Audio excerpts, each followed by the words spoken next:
Bonjour tout le monde, Shalom Aleichem, Evdut Hashem ben Simcha, servez Dieu dans la joie. Nous sommes dans la paracha donc de l'apparition. Dieu va apparaître à Abraham après la circoncision, la paracha de Vayera.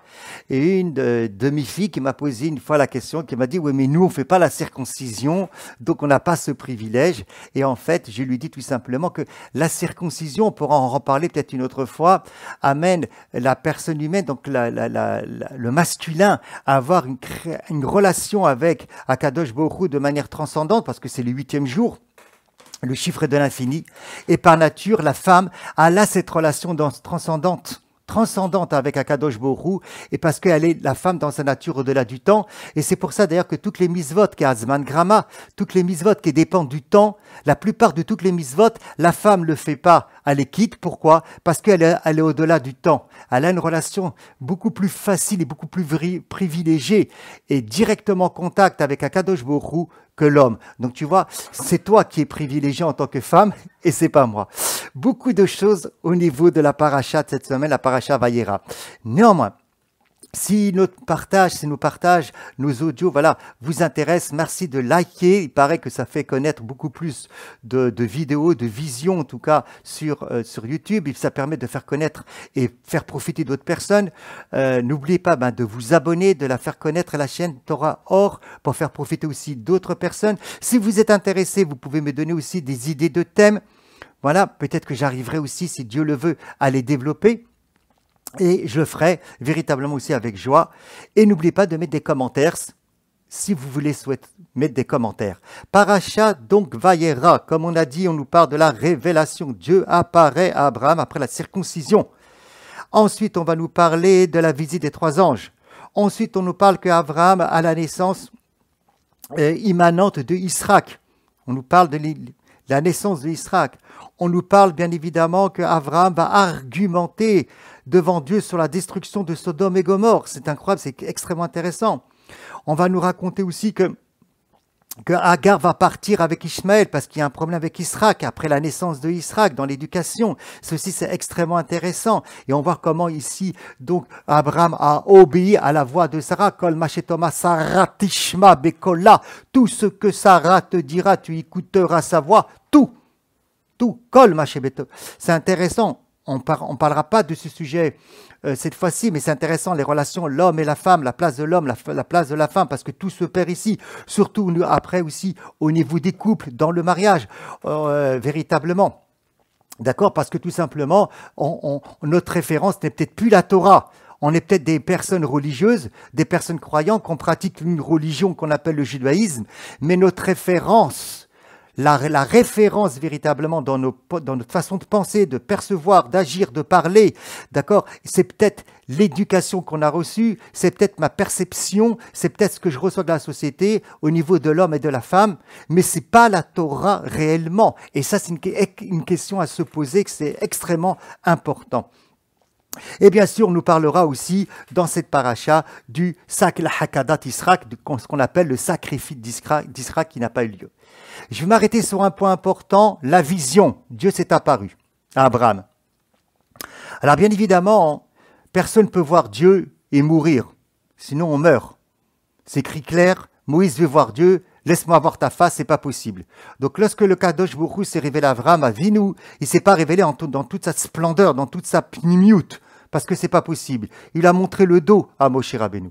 Et donc c'est évident lorsque c'est écrit ici que Dieu se révèle à Abraham, c'est à travers un nom, c'est à travers des attributs. Ce qui va m'intéresser, c'est le sujet de la vision au niveau de l'être humain, la puissance de l'œil. Aïn, roé, velev, homed. L'œil voit et le cœur désire. Pourquoi cette puissance de la vision? L'impact de la vision. La publicité a très bien compris, avec toutes ces affiches. La vision, la contemplation, l'imaginaire sous forme d'image, la mémoire, tout ce que notre boîte noire a enregistré sous forme d'image, inconscient que nous avons enregistré, que nous avons oublié, qui est à l'intérieur de nous. Comment ça fonctionne tout ça à l'intérieur de nous? Toutes ces images, toutes ces visions-là, les rêves aussi, les visions des rêves, d'accord, qu'on peut avoir. La Torah n'arrête pas d'en parler à travers des verbes. Abraham, quitte ta terre, va vers la terre que je vais te montrer. La vision. pas vers la terre que je vais te dire, la terre que je vais te montrer. On a l'exemple de Hava. Elle a vu tout d'un coup l'arbre, elle l'a vu, elle a eu un désir. Vous voyez donc la puissance de cette vision, c'est incroyable. Et comme j'ai dit, je le répète, la publicité, les affiches publicitaires l'ont très bien compris. L'ont très bien compris. Et c'est comme ça qu'on peut nous donner un désir d'acheter quelque chose que je ne pensais même pas, rien que simplement ce que je vais le voir. Ou parce qu'on va mettre une femme, excusez-moi, déshabillée pour pas dire autre chose, pour attirer notre attention, pas seulement sur l'objet qu'on va acheter, mais pour attirer notre attention ailleurs. La vision éveille des émotions. Lorsque vous regardez, quelqu'un va regarder un match de foot, quelqu'un va regarder des images, quelqu'un va regarder un film, ça éveille des émotions. La vision. Le rabbin Aryeh Kaplan, qui a écrit un livre qui s'appelle « Méditation juive », parle énormément de la contemplation et de la vision. Peut-être nous aurons l'occasion d'en reparler. Le rabbin Aryeh Kaplan est décédé, c'est un très grand rabbin orthodoxe, donc à New York.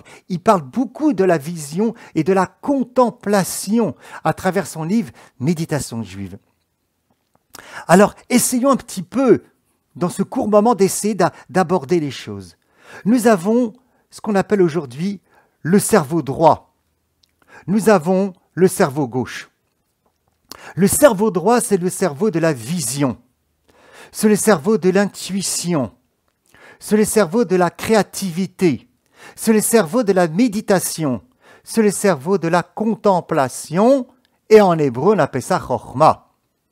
Donc, est-ce que je me sers de cet outil, oui ou non, que Dieu m'a donné? Est-ce que simplement je me sers de cet outil-là juste pour ce qu'on appelle le profane, pour regarder combien de temps, réfléchissons, combien de temps nos yeux sont ouverts dans la journée et que je regarde toute la journée et que je suis influencé par les images que je vais voir. Dès que je me réveille, mes yeux sont ouverts, sauf si après, j'ai fait une petite sieste, mais tout le temps mes yeux sont ouverts.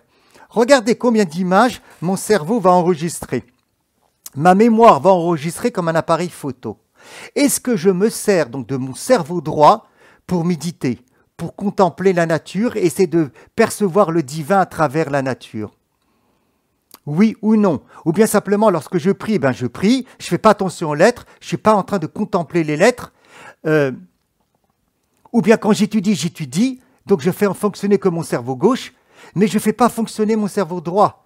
Le cerveau droit, lorsque je regarde un film, je suis relaxé parce que je suis dans le cerveau droit. Donc, est-ce que j'utilise ce cerveau droit, ce cerveau de contemplation, de méditation? La chokhma, c'est, comme on l'a dit, le cerveau des émotions, mais aussi le cerveau de la soumission. Et c'est pour ça que chokhma, en hébreu, c'est koharma, une force qu'on ne peut pas définir. C'est-à-dire qu'on n'est pas dans la prise de conscience du soi, on n'est pas encore une prise de conscience de son moi, mais on est pris dans une prise de conscience du divin. Et c'est pour ça qu'on peut comprendre, c'est écrit dans Qohélet, donc Ecclésiaste, le chapitre 7 et le verset 12, « Achorma techaye, Achorma techaye, Baaleya ». Je laisse de côté le terme Baaleya, je prends simplement Achorma techaye. C'est la chokhma qui te donne vie. C'est-à-dire, c'est ma contemplation, mon cerveau droit de contemplation qui me donne vie, une vraie vie de présence divine. Je ne peux pas être dans une présence divine, je ne peux pas être attaché à Dieu, je ne peux pas dire je suis et je vis la présence divine, je suis attaché à Dieu, je suis relié avec Akadosh Borou si j'occulte à chokhma techaye, si j'occulte le cerveau droit, si je passe pas un temps à méditer, si je passe pas un temps à contempler. Et là, je parle pas du cerveau gauche. Et bien sûr qu'il faille utiliser le cerveau gauche. Et c'est pour ça, d'ailleurs, je dis plusieurs fois, l'alphabet hébraïque, c'est de droite à gauche. De droite à gauche. On n'a pas le temps de l'étudier, mais c'est extrêmement intéressant. L'écriture est d'écrire de droite à gauche. Du cerveau droit au cerveau gauche. Donc oui, on va se servir aussi du cerveau gauche, de la logique pour raisonner, pour réfléchir. Mais est-ce que je prends un temps avec la chokhma? Est-ce que je prends un temps de contemplation? C'est ça, techaye. C'est ça qui me donne vie, une vie divine. Et après, quand je pratique un commandement, je vis le commandement tout autrement. Mais encore une fois, je le répète, si on veut, ou puisqu'on veut être attaché à Kadosh Baruch Hu, être relié à Kadosh Baruch Hu, vivre quelque chose avec Kadosh Baruch Hu ici-bas, c'est à Chochma Techaye, c'était dans un état de contemplation, de contempler la nature, d'accord, ou de contempler un nom divin, de contempler un attribut divin. Sinon, je ne serais pas dans Chochma Techaye. Je ne serais pas véritablement, je ne recevrais pas de vie divine, parce que c'est par le cerveau droit. Nous voyons donc que la vision, c'est l'expression de la partie profonde de notre intériorité. Que ce soit malheureusement pour le bien ou pour le mal. Et le Yetzer Hara l'a très bien compris, comme on a dit. Essayons d'aborder un peu plus dans notre intériorité au niveau du fonctionnement. Exemple, lorsqu'on prend une photo, les images vont se projeter sur la pellicule. Les images donc vont projeter sur la pellicule la photo que j'ai prise. Bon. Mon œil voit les choses. Qu'est-ce qui va jouer le rôle de cette pellicule où il y aura la photo? C'est la rétine. La rétine qui va se situer au fond de mon œil pour voir. L'œil va transmettre au cerveau les informations qu'il a reçues. Et ça va, par la rétine, transformer la lumière, toutes ces informations en impulsions électriques. Voilà comment ça fonctionne à l'intérieur de nous. Et qu'est-ce qu'il va faire le cerveau? Il va le transformer en image. Il va transformer tout ça en vision, en images. Même les sons, ce sont des visions, ce sont des images. On est entouré d'images, en fait, et de visions. Maintenant, écoutez bien, c'est écrit Torah Or. La Torah est appelée la lumière. Ner, Misvav et Torah Or, dira Shlomo Ameler. La Torah est appelée lumière. Lorsque mon œil reçoit la Torah, ça va transmettre, ça va aller sur la rétine, qui va être mon intelligence, ma perception, ma conscience. Ça va transformer, si vous voulez, cette lumière divine, donc de la Torah, en vision, en contemplation, en image vivante, en une réalité vivante. Et là, je vais percevoir, ou je vais pouvoir percevoir le divin dans la Torah. Torah Or, pas seulement une explication, la lumière divine dans la Torah. Je vais pouvoir percevoir la présence d'Akadosh Baruch Hu au sein même du monde et au sein même des événements. Et c'est comme ça qu'on peut dire que Dieu se révèle aussi à moi. Bien évidemment, après bien sûr, chacun avec son niveau, chacun avec les madrigas. Vous pouvez voir, aujourd'hui, il y a des moteurs de recherche sur Internet, c'est très facile. Vous tapez le mot vision, vous tapez le mot contempler, vous tapez le mot regarder, ou irtem auto, vous regarderez les sites. Ou bien l'otatoru ahare levavechem, n'allez pas d'après votre cœur qui a pu voir. Donc voyez, la force de la vision.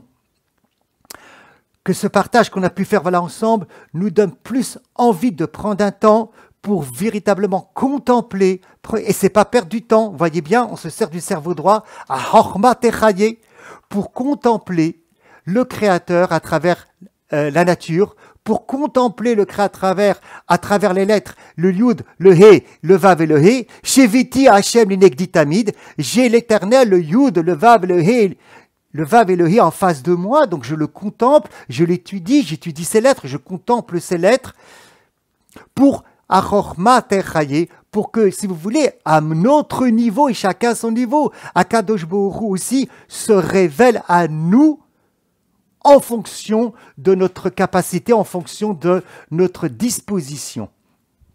Qu'Akadosh Baruch Hu vous donne véritablement ce désir, cette envie d'être dans une contemplation, d'être dans le cerveau droit, même s'il faut le cerveau gauche, pour que toujours plus Akadosh Baruch Hu se révèle à nous, pour qu'on puisse vivre ici-bas sa présence dans tous les détails de notre vie et de faire ce qu'on appelle Dira Betartonim, une maison ici-bas pour lui.